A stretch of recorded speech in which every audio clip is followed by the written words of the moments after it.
नमस्कार विद्यार्थी मित्रों, आप सभी का स्वागत करते हैं मौर्य क्लासेस में। विद्यार्थी मित्रों, आज की तरह हम एक न्यू चैप्टर स्टार्ट करने जा रहे हैं और नए अंदाज में आपको एक एक टॉपिक, एक एक कॉन्सेप्ट क्लियर करेंगे। बच्चों की बहुत ज्यादा डिमांड था कि सर चैप्टर नंबर 6 में बहुत ज्यादा कंफ्यूजन हो रहा है, आप चैप्टर नंबर 6 के कॉन्सेप्ट वीडियो बना दो। तो बच्चों, आपके डिमांड के अकॉर्डिंग मैंने यहाँ पर चैप्टर नंबर 6 के कॉन्सेप्ट वीडियो ला दिया है और मैं गारंटी देता हूँ बेटा, अगर तुमने मेरा एक वीडियो कॉन्सेप्ट वीडियो समझ लिया ना, तो मैं गारंटी देता हूँ कि मैं जो भी सवाल आपको सिखाऊंगा 110% आपको वो गारंटेड, आपको वो आपके भेजे में, आपके माइंड में वो घुस ही जाएगा। गारंटी देता हूँ बेटा, अगर तुमने मेरा एक वीडियो अच्छी तरीके से देख लिया ना, दोबारा जिंदगी में बेटा कभी भूल नहीं पाओगे। बस फर्क इतना है, शर्त इतना है कि वीडियो को अच्छी तरीके से देखना होगा, एक एक पॉइंट को आपको ध्यान से समझना होगा, तब जाकर बेटा आपको इनोवेटिव चैप्टर एकदम इजी लगेगा।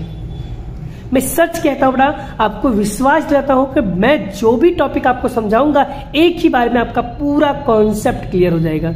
ठीक है बच्चों, टाइम वेस्ट नहीं करेंगे क्योंकि चैप्टर काफी ज्यादा बड़ा बड़ा हो जाएगा, क्योंकि वीडियो काफी ज्यादा लंबी ना हो जाए, इसलिए बेटा मैं आपको एक एक कॉन्सेप्ट अभी से समझाना शुरू करता हूं। तो बच्चों, सबसे पहले ये समझ लेते हैं कि ये चैप्टर का वेटेज कितना है। बच्चों, इसके पहले जो चैप्टर मैंने बनाया था जिसका नाम था प्रवेश चैप्टर में बेटा मैंने भी उसमें भी बहुत सारे कॉन्सेप्ट आपके समझाए हैं। अगर आपने नहीं देखा है तो जाके प्रवेश की सारी वीडियो देख लो, क्योंकि अगर तुमने प्रवेश कर लिया ना तो प्रवेश का 90% काम आपको निवृत्ति में करना है। गारंटी देता हूं, अगर आपको प्रवेश आ गया तो निवृत्ति आपको 100% आ जाएगा। ठीक है बच्चों, चलिए शुरुआत करते हैं। सबसे पहले यहां पर देखते हैं बेटा, ये साझेदारी की निवृत्ति अथवा मृत्यु, retirement death of A partner. ये चैप्टर बेटा ऑलरेडी इसका जो वेटेज है वो 9 नंबर का आता है, और कौन से सेक्शन में कौन से नंबर पे बोर्ड के अंदर आपको देखने को मिलेगा वो भी मैं आपको समझा दे रहा हूं। बच्चों, सेक्शन ए में एक क्वेश्चन आएगा बोर्ड के अंदर, कौन से नंबर पे आएगा? 4 नंबर पे आएगा, सेक्शन MCQ आएगा। अगर आपको विश्वास नहीं, जाके आप बड़ा बोर्ड का कोई भी पेपर उठा के देखो, 4 नंबर पे आपको यही चैप्टर का MCQ देखने को मिलेगा। उसके बाद सेक्शन ए में एक क्वेश्चन आएगा, कौन से नंबर पे आएगा? 32 नंबर पे आएगा। नहीं विश्वास है, जाके आप चेकआउट कर सकते हो। 32 नंबर पे ही आपको चैप्टर नंबर 6 के क्वेश्चन मिलेंगे। और कितने क्वेश्चन आएंगे? एक क्वेश्चन आएगा। कितने नंबर का आएगा? 8 नंबर का एक सवाल आएगा। क्लियर हो गया बच्चों? अब हम ये समझते बड़ा कि ये चैप्टर में सीखने से पहले हमें कौन कौन सी चीजों को फॉलो करना है, क्या क्या चीजें आपको आना चाहिए। क्योंकि बच्चे सारे सवाल कर लेते हैं, पर बच्चों को सबसे ज्यादा अगर दिक्कत पड़ती है ना, एक है लोन, ख्याति निकालना नहीं आता बच्चों को। बेटा आज मैं ख्याति का पूरा किस्सा ही खत्म कर देता हूँ, आपका टेंशन ही खत्म कर देता हूँ। बस फर्क इतना है कि आपको अच्छी तरीके से उसको क्या करना है, समझना होगा। ठीक है, चलिए आज ख्याति का एक एक कॉन्सेप्ट क्लियर करूंगा, और 100% कहता हूं कि ख्याति वाला पॉइंट आपके कभी दिमाग में प्रॉब्लम्स होगा ही नहीं। क्लियर हो गया बच्चों? चलिए बच्चों, मैं जो नोट्स बताने जा रहा हूं उन नोट्स को अच्छी तरीके से ध्यान से समझना बच्चों, एक एक कॉन्सेप्ट क्लियर करना है बस। ठीक है, देखो क्या लिखा हुआ है, आर्थिक चिट्ठा मतलब पक्की तलपट। आर्थिक चिट्ठा का मतलब क्या होता है? पक्की तलपट के पूंजी दायित्व बाजू। अगर बेटा आर्थिक चिट्ठा के पूंजी दायित्व बाजू अगर दिया गया हो, क्या दिया गया होगा? अनामत और एकत्रित लाभ को हमें क्या करना होता है? बांटना होता है। कहाँ पर बांटना होता है, कैसे बांटना होता है, ध्यान से समझो बेटा। अगर आपको आर्थिक चिट्ठा के पूंजी दायित्व बाजू अगर ये सारी चीज दिखाई दे, तो आपको क्या करना है? पुराने साझेदारों के चालू या पूंजी खाते में हम क्या करेंगे? बांटेंगे। किस साइड बांटना है? तो जमा साइड में बांटना है। क्लियर हो गया बच्चों? फिर से समझा रहा हूँ। जैसे लाभ हानि खाता दिया हो, सामान्य अनामत दिया हो, पूंजी अनामत दिया हो, अनामत फंड खाता दिया हो, आकस्मिक अनामत खाता लिखो, या कारीगर वृद्धि कमी अनामत खाता लिखा हो, ऐसे सारे कीवर्ड लिखा हो, तो आपको हमेशा पुराने साझेदारों को चालू या पूंजी खाते में जमा साइड में क्या करेंगे? पुराने अनुपात में इसे क्या करेंगे? बांट देंगे। क्लियर हो गया बच्चों? चलिए ये टॉपिक क्लियर। अब बात करते हैं नेक्स्ट टॉपिक की। चलिए नेक्स्ट टॉपिक में क्या लिखा है? आर्थिक चिट्ठा के पक्की तलपट की संपत्ति लेना साइड। किस साइड बता? संपत्ति लेना साइड में अगर लिखा गया हो तो उसे हमें क्या करेंगे, बंटवारा करेंगे। बट क्या लिखा होगा, किसको बंटवारा करना है वो समझो। जैसे कि लाभ हानि खाता लिखा हो, या विज्ञापन अभियान खर्च लिखा हो, या संशोधन या विकास खर्च खाता लिखा हो, या ख्याति लिखा हो, मोस्ट इंपोर्टेंट टॉपिक ख्याति लिखा हो, तो उसे हमेशा क्या करना है, पुराने साझेदारों को चालू या पूंजी खाता में क्या करेंगे, उधार साइड बांट देंगे। कौन से अनुपात में, पुराने अनुपात में क्या करना है, इसे बांटना है। क्लियर हो गया बच्चों? यहां तक अगर आपको माइंड में क्लियर हो गया है तो बच्चों अब हम बात करने वाले हैं ख्याति के बारे में। अब बच्चों आपको ख्याति का लाभ निकालना नहीं है, कोई बात नहीं, मत निकालो। ख्याति की एंट्री देने नहीं आती, कोई बात नहीं, मत दो। मैं आपको एक ऐसी टेक्निक सिखाने जा रहा हूं, बड़ा ख्याति निकालने का जबरदस्त टेक्निक सिखाने जा रहा हूं, जिंदगी में आप कभी नहीं भूल पाओगे। बट वो टेक्निक को बड़ा अच्छी तरीके से किसी नोट्स के अंदर लिख लेना, जिससे एग्जाम के पहले आपका रिवीजन हो जाए। क्लियर हो जाए बच्चों? तो चलिए हम समझते हैं बड़ा कि बिना ख्याति, बिना लाभ निकाले, ख्याति का बिना ख्याति निकाले कैसे हम एंट्री देंगे। तो आपको बड़ा यहाँ पर आपको पता है चैप्टर नंबर 4 में जैसे लाभ का प्रमाण या त्याग का प्रमाण निकालना होता है, ठीक है बड़ा। जैसे कि निवृत्ति चैप्टर है तो भाई सिंपल सी बात, उसमें लाभ का प्रमाण निकालना होता है। बट मैं आपको बड़ा लाभ का प्रमाण नहीं निकालूंगा तो भी मैं आपको एक ऐसी टेक्निक सिखाने जा रहा हूँ, गारंटेड बड़ा आपको वो चीजें समझ में आ ही जाएगा। चलिए उसको हम समझने की कोशिश करते हैं। देखो बच्चों यहाँ पर एक शॉर्टकट ट्रिक और एक टिप्स मैं आपको देने जा रहा हूं, जबरदस्त है बड़ा। चलिए क्या लिखा हुआ है देखो, जब सवाल के अंदर पीढ़ी के ख्याति उसमें पुराना अनुपात और नया अनुपात दिया गया हो तो ये ट्रिक कब काम आएगा बेटा, जब ख्याति निकालना हो तब। और ख्याति में क्या कंडीशन होना चाहिए बेटा, पुराना अनुपात नया अनुपात अगर दोनों दिया है तो बड़ा ख्याति का अनुपात कैसे निकालोगे। ख्याति के टेक्निक्स में आपको सिखाने जा रहा हूं, ध्यान से समझना बच्चों। सबसे पहले क्या करना बेटा, ये टेबल आप अच्छी तरीके से लिख लो या कहीं पे याद कर लेना। तो बेटा ठीक है बेटा, सबसे पहले विवरण यहाँ पर जितने भी साझेदार हैं वो साझेदार आपको अच्छी तरीके से लिख देना है। उसके बाद यहाँ पर क्या लिखना है, ख्याति का पुराना भाग, यहाँ पर लिखना है ख्याति का नया भाग।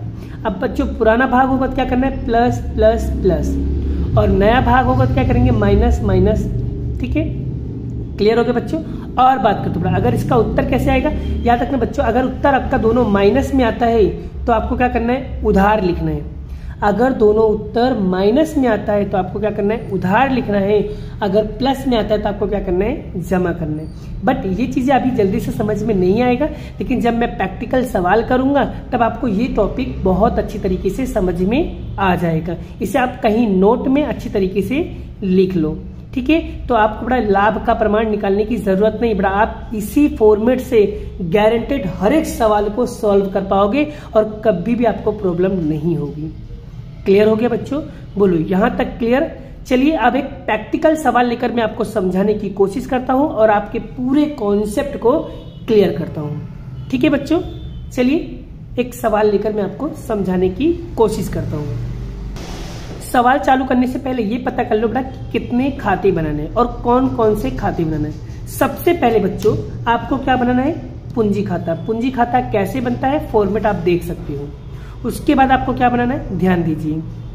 उसके बाद बनाना है रोकड़ और बैंक खाता।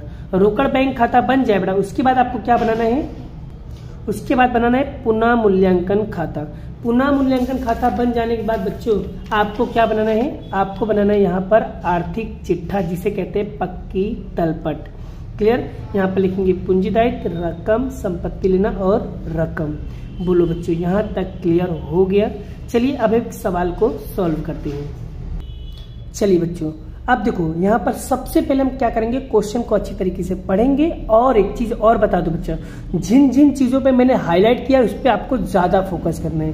क्लियर बच्चों? चलिए क्वेश्चन को शुरुआत करते हैं। सबसे पहले मैं लेने वाला बड़ा स्वाध्याय का क्वेश्चन नंबर 5, जो बड़ा ये कितनी बार एग्जाम में पूछा गया, पहले इसे देख लो बड़ा। ये पूछा गया था जुलाई 18, जुलाई 19 और मार्च 22 में पूछा गया सवाल है। तो आप लोग अंदाजा लगा सकते हो कितना ज्यादा इंपॉर्टेंट क्वेश्चन बड़ा। और साथ साथ में बड़ा मैं आपको प्रैक्टिकल होमवर्क भी दूंगा प्रैक्टिस करने के लिए, जिससे आपका कॉन्सेप्ट क्लियर हो जाएगा। ठीक है, चलिए क्या लिखा हुआ है, धवल, कमल और नवल 2:1 के प्रमाण में लाभ हानि बांटने वाले साझेदार हैं। क्वेश्चन को एकदम ध्यान से समझना, ठीक है। चलिए उसके बाद क्या लिखा हुआ है, नवल तारीख 31/3/2016 के दिन क्या हो रहा है, रिटायर हो रहा है, निवृत्त हो रहा है। कौन बच्चों, कौन रिटायर हो रहा है उसको फोकस करो, कौन रिटायर कौन हो रहा है उसका नाम माइंड में फिट हो जाना चाहिए। कौन रिटायर हो रहा है, नवल, बस माइंड में फिट हो जाना चाहिए, आपकी नवल को पकड़ के रखो। रिटायर कौन हो रहा है, नवल हो रहा है, तो नवल को पकड़ के रखो, ठीक है। नवल निवृत्त हो रहा है, क्लियर। आगे 31/3/2016 के 3 पीढ़ी का पक्की तलपट निम्न अनुसार है। चलिए बच्चों, अब वो हो जाने के बाद बच्चों यहाँ पर एक पक्की तलपट दिया हुआ है, उसके नीचे देखोगे तो ये समायोजन दिया हुआ है। तो सबसे पहले क्या करना है, समायोजन को क्या करना है, टिक करना है। टिक कैसे करते हैं, चलिए सबसे पहले स्टेप नंबर 1 में क्या करेंगे, सारे के सारे समायोजन टिक करो। चलो यहाँ पर क्या लिखा है, यंत्र, तो यंत्र पे क्या करो, राउंड करो। आपको जैसे बता रहा हूं वैसे ही करना है। चलिए उसके बाद क्या लिखा है, स्टॉक, चलिए स्टॉक पे राउंड करो। उसके बाद बच्चों क्या लिखा है, विनियोग, तो विनियोग पे राउंड करो। चलो यहाँ पर भी विनियोग लिखा हुआ है और यहाँ पर भी विनियोग लिखा हुआ है, तो इस विनियोग वाले पॉइंट को आपको एकदम ध्यान से समझना है बच्चों। यहाँ पर बच्चे बहुत ज्यादा कंफ्यूज होते हैं। चलिए नेक्स्ट, उसके बाद लेनदार, तो लेनदार पे क्या करना है, राउंड करना है, क्योंकि इसके ऊपर समायोजन है। उसके बाद यहाँ पर कारीगर मुआवजा अनामत 2000 रुपया दावा का प्रावधान किया। दावा किया, प्रावधान मतलब इसका मतलब क्या हो रहा है, ये दायित्व है, तो इसको हम कहाँ लिखेंगे, दायित्व के मतलब आर्थिक चिट्ठा के पूंजी दायित्व में जाके लिख देंगे, क्लियर। आगे नेक्स्ट, डूबर टू देनदार, तो देनदार पे क्या करेंगे, राउंड करेंगे, क्योंकि देनदार क्या है, हमारा समायोजन है। उसके बाद क्या लिखा है, ख्याति, तो भाई ख्याति क्या करना होगा, हमको निकालना होगा, इसको हम क्या करेंगे, एकदम लास्ट में करेंगे। एक ख्याति वाली पॉइंट को हमेशा लास्ट में ही करने का बच्चों, क्लियर हो गया बच्चों। चलिए अब यहाँ तक सारे समायोजन क्लियर हो गए, स्टेप 1 क्लियर हो गया। स्टेप 2 में क्या करना है बच्चों, शुरुआत कहाँ से करना है, ठीक है। चलिए अब मैं आपको सिखाने जा रहा हूँ शुरुआत कहाँ से करना है। चलिए बच्चों, शुरुआत कहाँ से करना है, पहले इसे आप अच्छी तरीके से समझ लोगे तो गारंटेड बड़ा मेरा एक ही वीडियो में एक बार में आपका कॉन्सेप्ट क्लियर हो जाएगा। तो यहाँ पर क्या लिखा है, संपत्ति लेना, हमेशा शुरुआत कहाँ से करोगे, संपत्ति लेना से, ठीक है। एक एक एंट्री को 1 बाय 1 करके हम क्या करेंगे, समझने की कोशिश करेंगे। चलिए शुरुआत करते हैं सवाल की। चलिए बच्चों, यहाँ पर नंबर 1 पे क्या लिखा है, ख्याति।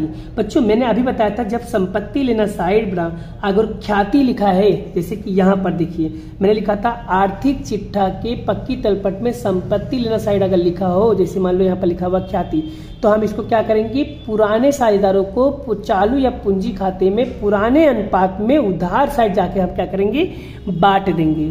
क्लियर हो गया बच्चों। चलिए अब हम बांटने की कोशिश करते हैं, क्लियर। चलिए कहां पर बांटेंगे, साझेदारों के पूंजी या चालू खाते के उधार साइड।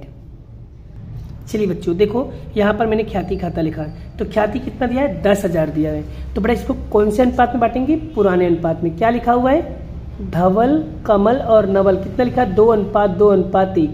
क्लियर हो गया बच्चों। चलो मैं इसको एकदम शॉर्टकट मेथड से आपको समझाने की कोशिश करता हूँ। यहाँ पर देखो कितना लिखा हुआ है, यहाँ पर लिखा हुआ है 10,000, कैलसी के अंदर 10,000 दाबो। अब यहाँ पर देखो बेटा कितना अनुपात है, 2:2:1। पहले तीनों को प्लस करो, कितना आएगा, 2 2 4 1, कितना हो जाएगा, 5। आपको सीधा क्या करना है, 5 से क्या करना है, भाग देना है। दे दिया। अब बच्चों एक एक करके हम क्या करेंगे, निकालेंगे। नंबर 1 पे क्या लिखा है, धवल, धवल का कितना दिया है, 2, तो गुणे दाब की 2, कितना आया, 4,000। ओके क्लियर हो गया। उसके बाद क्या लिखा है, कमल, कमल का कितना दिया, 2, तो 2 दाब के बराबर। जैसे जैसे मैं कर रहा हूं वैसे वैसे आपको क्या करना है, फिर 1, तो 1 दाब के बराबर। यहाँ पर कितना आएगा, 2,000 आएगा। बोलो बच्चों, पहली एंट्री अच्छी तरीके से क्लियर हो गई। चलिए अब नेक्स्ट एंट्री की बात करते हैं। चलिए बच्चों अब यहाँ पर क्या लिखा है, यंत्र, यंत्र के ऊपर समायोजन क्या लिखा है, यंत्र की कीमत 25,000 रुपया और स्टॉक की कीमत 5,000 रुपया आकनी है बेटा। ये जिसपे मैंने हाईलाइट किया, क्या लिखा, आकनी। बेटा ये आकनी का मतलब क्या हुआ बच्चों, जब भी कभी आकनी वर्ड दिखाई दे ना आपको, क्या आकनी वर्ड दिखाई दे ना, तो आपको हमेशा याद रखना यंत्र की यहाँ पर जो भी कीमत लिखा है इसको हमेशा कहाँ लिखेंगे, बाहर लिखेंगे। कहाँ लिखेंगे, बाहर लिखेंगे। चलिए, यंत्र हमारी क्या होती है, एक तरीके की संपत्ति, तो कहाँ लिखेंगे, आर्थिक चिट्ठा के संपत्ति लेना बाजू। चलिए यहाँ पर लिखते हैं। देखो बच्चों, यंत्र की कीमत कितना लिया, 20,000, और यहाँ पर कितना लिखा, 25,000। आंक नहीं है तो मैंने क्या किया, 25,000 बाहर लिख दिया। अब इसमें से देखो कितना कम पड़ रहा है बेटा, 5,000, तो यहाँ लिखेंगे 5,000 अगर हम जोड़ेंगे तब जाके 25,000 होगा। तो यानी क्या करना पड़ेगा, प्लस वृद्धि। बोलो बच्चों, क्लियर हो गया। अब तो 20,000 और 5,000 को जोड़ोगे कितना आएगा, 25,000। अब बच्चों मैंने आपको यहाँ पर एक टेक्निक सिखाया था, ध्यान दीजिए वो टेक्निक का नाम क्या है। चलिए बच्चों, मैंने आपको हमेशा बताया था बेटा कि समायोजन की सारी एंट्री कहाँ जाती है, पुनः मूल्यांकन खाते, बट किस साइड जाएगी उसके लिए एक टेक्निक मैंने सिखाया था बेटा। अगर यहाँ पर प्लस होगा तो मैंने बताया था सेम साइड, प्लस हो तो सेम साइड, माइनस हो तो साइड चेंज। इसका मतलब क्या होता है बच्चों, यहाँ पर प्लस है तो इसका मतलब इधर जमा साइड है, तो पुनः मूल्यांकन खाते भी क्या होगा, प्लस है तो क्या होगा, सेम साइड। इधर जमा है तो उधर भी क्या होगा, जमा ही होगा। तो पुनः मूल्यांकन खाते की जमा साइड में जाके लिख देंगे, क्या लिखेंगे, यंत्र खाता। यंत्र खाता कितना लिखेंगे बच्चों, 5,000। बोलो बच्चों, यहां तक क्लियर हो गया। चलिए बात करते हैं नेक्स्ट एंट्री। चलिए बच्चों, अब क्या लिखा है, विनियोग। बच्चों यहां पर सबसे ज्यादा बच्चे कंफ्यूज होते हैं। अब यहां पर ये देखो बड़ा, विनियोग में क्या लिखा हुआ है, विनियोग कितनी बार लिखा, विनियोग एक रहा, विनियोग एक ये रहा, एक ये रहा। जब भी कभी 3 बार विनियोग लिखा हो ना बड़ा, तो आपको ध्यान से क्वेश्चन को पढ़ना है, क्या लिखा हुआ है उसे आप माइंड में क्लियर करो। क्या लिखा है, विनियोग की कीमत 8,000 रुपया निश्चित हुआ है। पहले यहां तक देखो कितना, 8,000 रुपया क्या हुआ है, निश्चित हुआ है। तो यहां पर कितना है, विनियोग की 10,000। और जब भी कभी निश्चित लिखा हुआ है ना, तो हमेशा इसको क्या करने का, बाहर। बट एकदम ध्यान से समझो, क्योंकि यहां पर विनियोग 3 बार आया। सबसे पहले क्या करोगे बच्चों, यहां पर ये जो 8,000 रुपया है बड़ा, ये 8,000 रुपया यहाँ पर देखो, विनियोग की कीमत 8,000 रुपया निश्चित हुआ है। तो क्या करो, ये 8,000 में से क्या करो, यहाँ पर 10,000 है तो 10,000 में से क्या करोगे बच्चों, 10,000 में से 8,000 माइनस करो। यहाँ पर कितना बचा बच्चों, ये 2,000।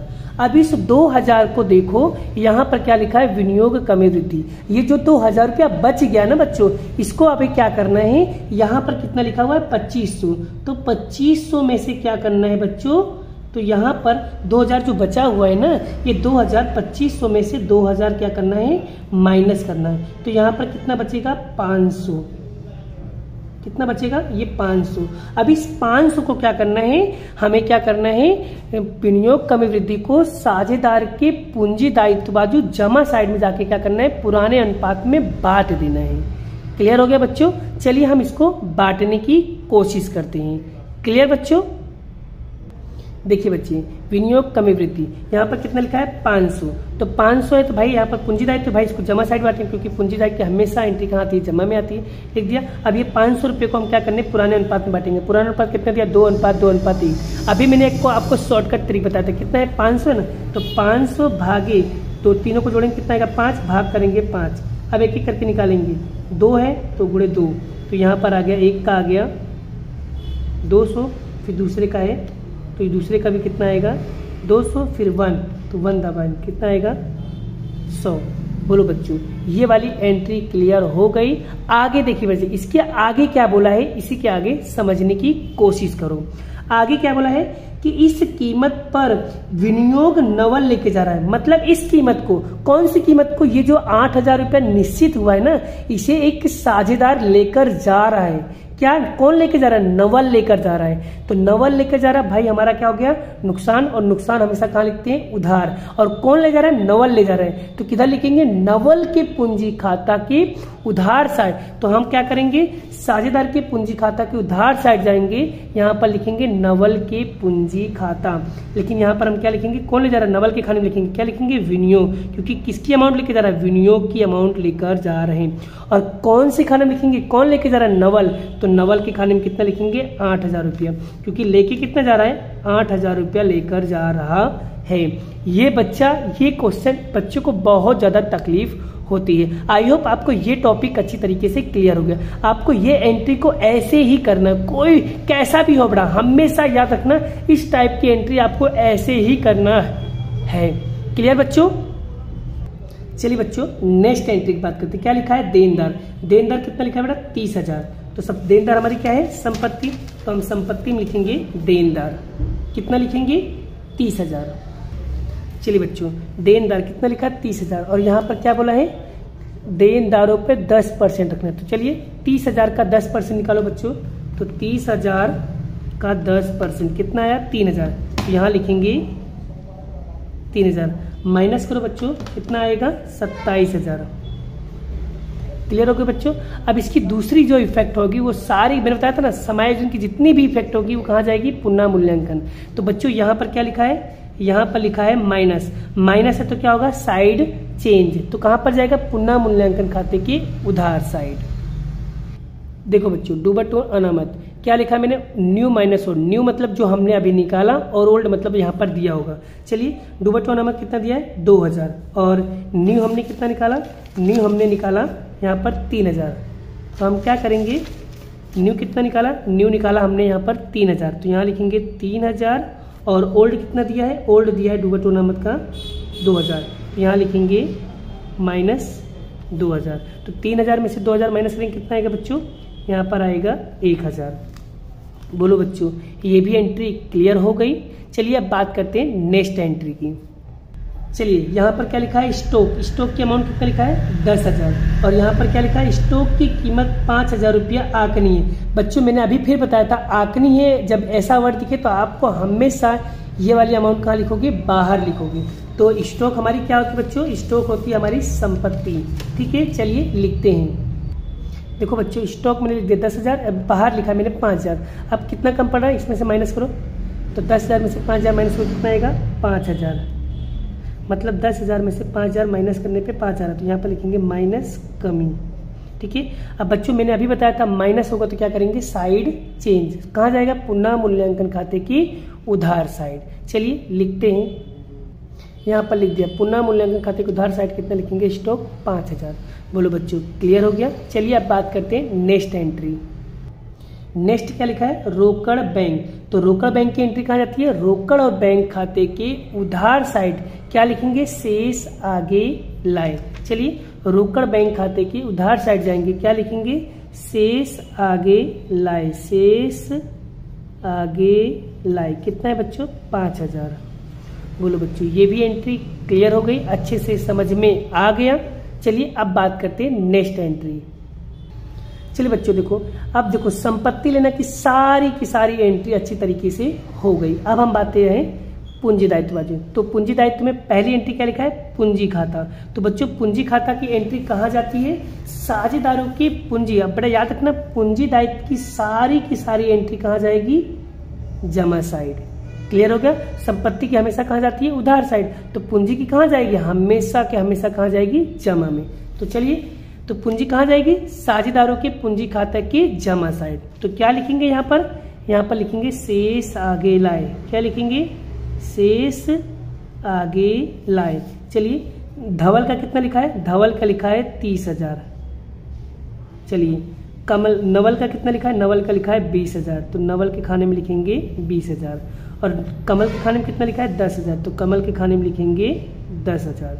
बोलो बच्चों, क्लियर हो गया यहाँ तक। चलिए अब बात करते हैं नेक्स्ट एंट्री की।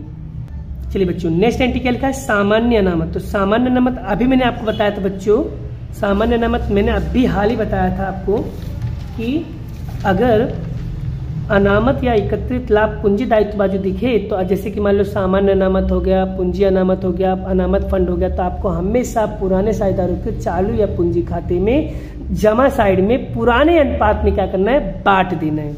चलिए बांटते हैं। तो यहाँ पर लिखेंगे साझेदारों के पूंजी खाते के जमा साइड में लिखेंगे क्या, सामान्य अनामत।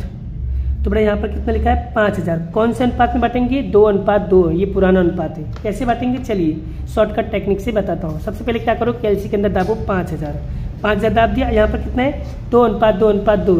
तीनों को जोड़ो, कितना आएगा 5/2 5 से कितना आया 1,000। अब एक एक करके निकालो। धवल का कितना है 2, तो गुड़े दाबो 2, कितना आएगा बच्चों 2,000। ठीक है। चलिए फिर क्या लिखा है, कमल। कमल का कितना है 2 दाब के बराबर, तो कितना आया 2,000। फिर नवल का कितना है 1, तो 1 दाब के बराबर दाबो, कितना आएगा बच्चों 1,000। देखो बच्चों ये भी निकल गया। आई होप आपको ये टॉपिक अच्छी तरीके से समझ में आ रहा है। अब नेक्स्ट क्या लिखा है बेटा, विनियोग वृद्धि कमी फंड। बच्चों ये वाला एंट्री तो मैंने पहले ही कर दिया, आपको बता दिया था विनियोग वाले एंट्री कैसे करेंगे। क्लियर।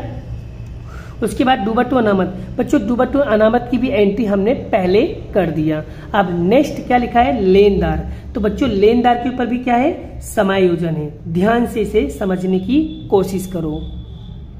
चलिए बच्चों क्या लिखा है, लेनदार। लेनदार कितना लिखा है, 15,500। क्या है, दायित्व है, तो कहाँ लिखेंगे, आर्थिक चिट्ठा के पूंजी दायित्व बाजू। चलिए लिखते हैं, यहाँ पर क्या लिखेंगे, लेनदार। लेनदार कितना दिया है, 15,500। कितना दिया है, 15,500। और यहाँ पर क्या दिया है समायोजन में, लेनदारों में से 5,000 रुपया दायित्व चुकाना नहीं चुकाना भाई, नुकसान हो गया भाई, आज नहीं तो कल चुकाना पड़ेगा। तो माइनस करेंगे, कमी कितना, 5,000। तो माइनस करो कितना आएगा बच्चों, 10,500। अब माइनस है तो क्या होगा बच्चों, साइड चेंज। अब इधर उधार साइड है तो उधर कहाँ जाएगा, जमा साइड। कहाँ पर जाएगा, पुनः मूल्यांकन खाते के जमा साइड। क्लियर हो गया बच्चों। चलिए लिखते हैं, कहाँ लिखेंगे, पुनः मूल्यांकन खाते के जमा साइड। यहाँ पर लिखेंगे लेनदार खाता। कितना है बच्चों, 5,000। बोलो ये एंट्री भी क्लियर हो गई बच्चों। चलिए अब हम बात करते हैं नेक्स्ट एंट्री। चलिए बच्चों देखो, संपत्ति की पूरी एंट्री हो गई, पूंजी दायित्व की सारी एंट्री हो गई। अब बच्चों एक एक करके चेक कर लेते हैं हमारा कोई एंट्री छूट तो नहीं गया है। चलिए देखते हैं, यंत्र की एंट्री हो गई, स्टॉक की एंट्री हो गई, विनियोग की एंट्री हो गई, लेनदार की एंट्री हो गई। अब यहाँ पर देखो चौथे नंबर की एंट्री क्या लिखा है, कारीगर मुआवजा 2,000 रुपया दावा प्रावधान किया करना पड़ेगा। अब बच्चों दावा प्रावधान क्या, इसका मतलब ये हुआ क्या है, दायित्व है। तो बच्चों ये वाला एंट्री कहाँ लिखेंगे, आर्थिक चिट्ठा के पूंजी दायित्व बाजू। चलिए लिख देते हैं, क्या लिखेंगे, लिखेंगे यहाँ पर क्या लिखेंगे, कारीगर मुआवजा अनामत। कारीगर मुआवजा अनामत कितना बच्चों, 2,000 रुपया। चलिए तो बच्चों यहाँ पर प्लस है तो मतलब कहाँ जाएंगे, कुछ नहीं लिखा, इसका मतलब प्लस है तो प्लस है तो क्या है, सेम साइड। कहाँ लिखेंगे, पुनः मूल्यांकन खाते की उधार साइड। चलिए लिखते हैं, यहाँ पर क्या लिखेंगे, कारीगर मुआवजा अनामत कितना है बच्चों, 2,000। बोलो बच्चों ये भी क्लियर हो गया। चलिए अब बात करते हैं, आगे चेक कर लेते हैं कोई एंट्री छूटी तो नहीं। ये हो गया डूबा-टून का हो गया। ख्याति क्या लिखा है, ख्याति का मूल्यांकन 40,000 रुपया निश्चित हुआ है। अब हम लास्ट में करने वाले हैं ख्याति का पॉइंट। इसके लिए बड़ा आपको ध्यान से समझना होगा, तभी जाके आपको ख्याति का पॉइंट अच्छी तरीके से समझ में आएगा। चलिए बच्चों अब निकालते हैं लास्ट पॉइंट जो सबसे ज्यादा इंपॉर्टेंट आपके लिए है। क्या है, ख्याति। ख्याति का मूल्यांकन कितना किया गया, 40,000 रुपया किया गया है। अब बच्चों सबसे पहले ये चेक कर लो, इसमें पुराना अनुपात कितना दिया है और नया अनुपात कितना दिया है। तो बच्चों यहाँ पर पुराना अनुपात कितना दिया है, 2:1 और नया अनुपात, तो बच्चों यहाँ पर देखोगे तो नया अनुपात नहीं दिया है। तो नहीं दिया है तो यहाँ पर आपको नया अनुपात कैसे निकालना है वो समझ लो बच्चों। सबसे पहले यहाँ पर देखो रिटायर कौन हो रहा है, कौन रिटायर हो रहा है, नवल। तो भाई नवल रिटायर हो रहा है तो नवल कौन है बड़ा, नवल का अनुपात कितना दिया है, नवल का दिया है 1। तो बच्चों जब 1 को हम हटा देंगे तो क्या बचेगा, 2:2। तो ये जो 2:2 बचेगा यही क्या हो जाएगा, हमारा नया अनुपात हो जाएगा। क्लियर हो गया बच्चों। अब मैंने आपको एक टेक्निक सिखाया था बच्चों, जब भी सवाल के अंदर ख्याति निकालना हो तो आपको पुराना अनुपात और नया अनुपात अगर होगा तो आपको ये शॉर्टकट मेथड से आपको ये सवालों को सॉल्व करना है। तो कैसे करेंगे बच्चों, चलो हमें आपको इसी बॉक्स के अंदर बनाकर अच्छी तरीके से समझाने की कोशिश करता हूँ। क्लियर बच्चों। देखो बच्चों सवाल के अंदर देखो मैंने पुराना भाग और नया भाग यहाँ पर लिख दिया। अब बच्चों यहाँ पर ख्याति का जो मूल्यांकन था वो एक्चुअल में आपको कितना दिया है, 40,000 रुपया दिया हुआ था। तो मैंने यहाँ पर 40,000 लिख दिया। अब आपको निकालना कैसे पहले वो समझ लो बच्चों। मैंने अभी आपको जो टेक्निक सिखाया बड़ा वो क्या है, देखो बात लो। यहाँ पर देखो बड़ा पुराना, यहाँ पर जो ख्याति का अगर बड़ा पुराना भाग हो क्या करेंगे, प्लस प्लस प्लस, और नया भाग हो क्या करेंगे, माइनस माइनस। क्लियर हो गया बच्चों। चलिए अब कैसे निकालना है उसे देखो बच्चों। तो यहाँ पर 40,000 का क्या करेंगे, पुराने अनुपात में क्या करेंगे, बांटेंगे। कैसे बांटना है ध्यान से देखो। तो बड़ा यहाँ पर क्या लिखा है 40,000, तो आपके सामने देखो कैल्सियम कर रहा हूँ 40,000। अब यहाँ पर देखो दो तीनों को जोड़ो कितना होगा 2 2 2 कितना होगा 2 2 और 1 कितना होगा 5, तो भागे क्या करेंगे 5। अब एक एक करके निकालेंगे, किसका निकालेंगे पहले धवल, तो धवल के कितना अनुपात दिया 2, तो गुणे दाबो 2 गुणे 2 कितना आया 16, तो यहाँ पर हम प्लस करके लिखेंगे 16,000। क्लियर। अब किसका निकालेंगे कमल, कमल का कितना दिया 2, तो यहाँ पर हम क्या करेंगे 2 दाब के बराबर कितना आया +16। ठीक है। अब यहाँ पर लिखा 1, तो हम क्या करेंगे 1 दाब के बराबर कितना आया 8,000, तो प्लस लिखेंगे 8,000। बोलो बच्चों यहाँ तक क्लियर हो गया। अब उसी तरीके से निकालेंगे ख्याति का नया भाग। कैसे निकलेगा बच्चों, नया भाग तो आपको कितना दिया है 2:2। अब 2:2 में क्या करना है इसके बांट देना है। कैसे बांटेंगे, चलिए 40,000 है, उसको 2:2 मतलब कि कितना होगा 4, तो भाग 2 4 से दे दिया। अब एक का क्या दिया है धवल, तो गुणे करो धवल का, तो 2 कितना आया माइनस, तो नीचे लिखेंगे नया भाग में क्या लिखेंगे माइनस, कितना लिखेंगे 20,000। ठीक है। और दूसरा निकालो 2 बराबर कितना आएगा -20,000। अब क्या करना है बच्चों 16,000 प्लस का है 20,000 माइनस का, तो माइनस करोगे कितना आएगा -4,000 आएगा। अब यहाँ पर प्लस का 16,000 है माइनस का 20,000, तो माइनस करोगे कितना आएगा -4,000 आएगा। और यहाँ पर तो क्या होगा डैश, तो ये क्या हो जाएगा +8,000 का 8,000। ठीक है बच्चों। और मैंने अभी आपको नोट्स के अंदर क्या बताया था बच्चों कि अगर उत्तर माइनस में आए तो उधार करना है, ठीक है, प्लस में आए तो जमा करना है। चलिए रिटायर कौन हो रहा था, रिटायर हो रहा था नवल। कौन रिटायर हो रहा है नवल। जो रिटायर हो रहा है उसको उसकी बोची पकड़ के रखना पड़ा, उसको छोड़ना मत। ठीक है बेटा, चलिए क्लियर हो गया। अब यहाँ पर जो रोज नामचा हम कैसे लिखने वाले ध्यान से समझना बच्चों। यहाँ पर एक एक चीज मैं आपका क्लियर करने जा रहा हूँ। जो माइनस से उठे उसे क्या करना है उधार, उधार, और उसको क्या करेंगे जमा। तो बेटा यहाँ पर रोज नामचा क्या बनेगा धवल की पूंजी खाता, धवल के पूंजी खाता उधार कितना है 4,000। फिर कमल के पूंजी खाता उधार कितना 4,000। फिर क्या लिखा है नवल, नवल कितना लिखा है 8,000, तो लिखेंगे नवल के पूंजी खाता कितना आएगा बच्चों 8,000। बोलो बच्चों ये एंट्री अच्छी तरीके से समझ में आ गया। मैंने क्या लिखा जो माइनस है उसको उधार करना है और जो जमा है उसको जमा कर देना है। क्लियर हो गया बच्चों। अब इसकी जर्नल एंट्री हम कैसे करेंगे ध्यान दीजिए। हम क्या करेंगे नवल और कमल के पूंजी खाता की उधार साइड जाएंगे। फिर से बच्चों मैं क्या बोल रहा हूँ ध्यान से समझने की कोशिश करना। मैं क्या बोल रहा हूँ, मैंने बोला धवल और कमल के पूंजी खाते की उधार साइड जाओ। नाम क्या लिखोगे नवल के पूंजी खाता, और किसके खाने में लिखोगे धवल के खाने में 4,000, कमल के खाने में 4,000। चलिए लिखते हैं कहाँ जाएंगे साझेदार के पूंजी खाते के उधार साइड जाएंगे, वहां पर लिखेंगे नवल के पूंजी खाता। तो धवल के खाने में लिखेंगे कितना 4,000, कमल के खाने में लिखेंगे 4,000। क्लियर यहाँ तक। अब आगे दूसरी एंट्री क्या करें नवल की पूंजी खाते के जमा साइड जाएंगे, क्या लिखेंगे धवल की पूंजी खाता कमल की पूंजी खाता। किसके खाने में लिखोगे नवल के खाने में। चलिए लिखते हैं साझेदार के पूंजी खाते के जमा साइड जाएंगे, वहां पर लिखेंगे धवल की पूंजी खाता, फिर कमल के पूंजी खाता। राइटिंग थोड़ी गंदी है समझने की कोशिश करना। चलिए धवल की पूंजी खाता तो किसके खाने में लिखेंगे नवल के खाने में कितना 4,000 हो गया ना 8,000। क्लियर हो गया बच्चों। ये दो एंट्री आपको समझ में आ गई। ख्याति वाली एंट्री आपको समझ में आ गई कि नहीं। अगर समझ में आ गई तो वीडियो को लाइक जरूर करना।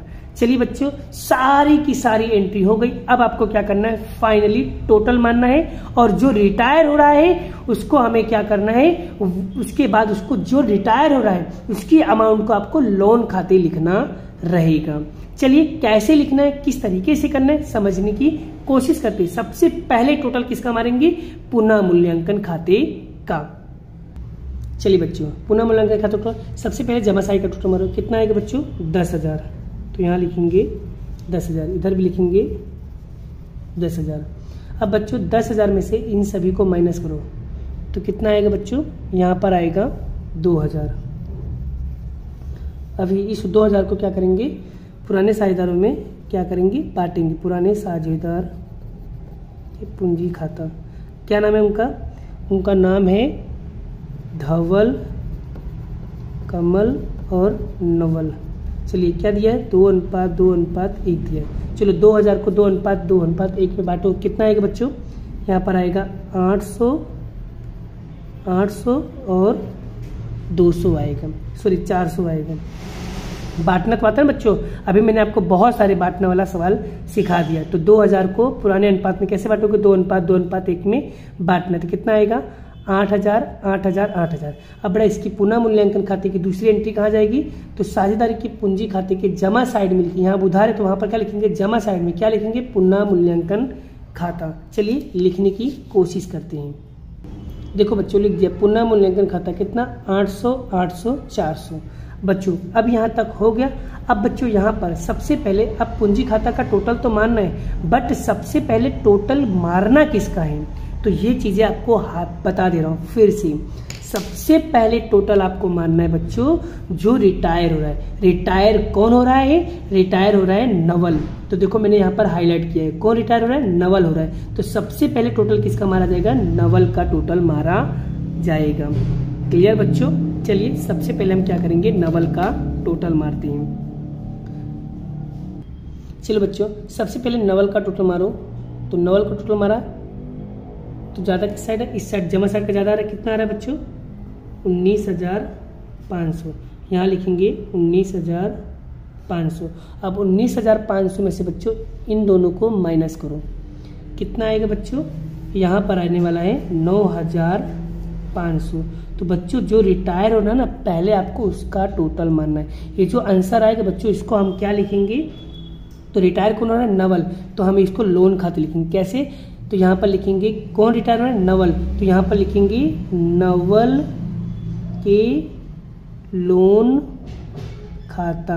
बस ये चीजें आपको माइंड में क्लियर होना चाहिए। बोलो बच्चों यहाँ तक क्लियर हो गया, बोलो बच्चों अच्छी तरीके से क्लियर हो गया है। अब बच्चों इसके बाद क्या करना है, ये हो जाए बच्चों तो इसकी दूसरी एंट्री कहाँ लिखना है उसे समझ लो बेटा। इसकी दूसरी एंट्री आपको लिखना है बेटा, लोन क्या होता है, हमारी दायित्व है। कहाँ लिखेंगे, आर्थिक चिट्ठा के पूंजी दायित्व में लिखेंगे। क्या लिखेंगे, नवल की लोन खाता। चलिए लिखते हैं, क्या लिखेंगे यहाँ पर, नवल की लोन खाता। कितना लिखेंगे बच्चों, देख लो कितना है बेटा, 9,500। तो यहाँ लिखेंगे 9,500। बोलो बच्चों ये दो एंट्री आपको अच्छी तरीके से क्लियर हो गया। बस अब जो नॉर्मल था वो नॉर्मल तो आपको सभी को आता ही है, वो तो चैप्टर नंबर 5 में आपने सीखा ही होगा। चलिए बच्चों यहाँ तक हो जाए। अब जो चीजें नॉर्मल था बड़ा उसको नॉर्मल तरीके से टोटल मान लो। चलिए इधर का टोटल मारो बच्चों, कितना आएगा, इधर का टोटल मारो तो कितना आएगा बच्चों, यहाँ पर आने वाला है कितना, 23,000। चलिए तो यहाँ पर भी लिखेंगे 23,000। अब इधर का टोटल मारो बच्चों, कितना आएगा, तो इधर का आएगा 33,000। तो यहाँ पर भी कितना आएगा, 33,000। अब आपको क्या करना पड़ा, ये 23,000 में से इन दोनों को माइनस करो तो कितना आएगा बच्चों, 15,000। ठीक है, अब 33,000 में से बड़ा इन दोनों को माइनस करो तो कितना आएगा, 25,000। अब ये जो दोनों आएगा बड़ा, इसको हमें क्या लिखना है, शेष आगे ले गए। क्या लिखेंगे, शेष आगे ले गए। तो बच्चों इसकी दूसरी इफेक्ट होगी, इसकी दूसरी एंट्री कहाँ जाएगी, ये क्या है, हमारी दायित्व, हमारी पूंजी। तो कहाँ लिखेंगे, पूंजी दायित्व के, आर्थिक चिट्ठा के पूंजी दायित्व में लिखेंगे। चलिए लिखते हैं, यहाँ पर क्या लिखेंगे, पूंजी। क्या लिखेंगे, पूंजी। कौन कौन है भाई, नाम बताओ। तो यहाँ पर है धवल और कमल। चलिए धवल का कितना दिया है, धवल का 25,000 है और कमल का 15,000 है। तो यहाँ लिखेंगे 25,000 और 15,000। तो दोनों को टोटल मारो बच्चों, कितना आएगा, 40,000। चलो बच्चों यहाँ तक हो जाए, उसके बाद किसका टोटल मानना है, उसके बाद टोटल मानना है आपको रोकड़ एंड बैंक खाते का। चलिए अब हम रोकड़ एंड बैंक खाते का, रोकड़ एंड बैंक खाता, तो इसका टोटल मारो बच्चों, कितना आएगा 5000। इसका टोटल मारो कितना आएगा 5000। अब 5000 तो यहाँ पर क्या बचेगा 5000 बचेगा, तो इसको एंट्री क्या लिखेंगे शेष आगे ले गए। अब बच्चों रोकड़ बैंक, रोकड़ क्या होती है हमारी संपत्ति होती है, कहाँ लिखेंगे आर्थिक चिट्ठा के संपत्ति लेना साइड। चलिए लिखते हैं यहाँ पर रोकड़ बैंक खाता, कितना लिखेंगे 5000। बस हमारी सारी एंट्री हो गई। अब आपको क्या करना है फाइनली, अब आर्थिक चिट्ठा का टोटल मारना है। चलिए टोटल मारो बच्चों, इसका टोटल मारोगे कितना आएगा 62,000 आएगा। कितना आएगा बच्चों 62,000। और इसका टोटल मारो कितना आएगा बच्चों 62,000 आपका टोटल आएगा। आई होप आपको ये टॉपिक बहुत अच्छी तरीके से क्लियर हो गया है। अब बच्चों वीडियो अच्छी लगी तो वीडियो को लाइक करना, शेयर करना, चैनल पे पहली बार तो चैनल को सब्सक्राइब करना। और बच्चों मैं आपको यहाँ पर 2 क्वेश्चन दे रहा हूँ प्रैक्टिस के लिए, आप लोगों को प्रैक्टिस जरूर करना है। कौन सा क्वेश्चन है, उदाहरण नंबर 13 और उदाहरण नंबर 14। उस क्वेश्चन को आपको अच्छी तरीके से प्रैक्टिस करना है। अगर उसमें कोई कंफ्यूजन होता है, कोई डाउट होता है तो कमेंट बॉक्स में आके कमेंट करना, मैं आपका पूरा कॉन्सेप्ट क्लियर कर दूंगा। चलिए मिलते हैं नेक्स्ट वीडियो में, अभी के लिए बाय बाय। जय श्री कृष्ण, राधे कृष्ण की जय, जय माता दी दोस्तों।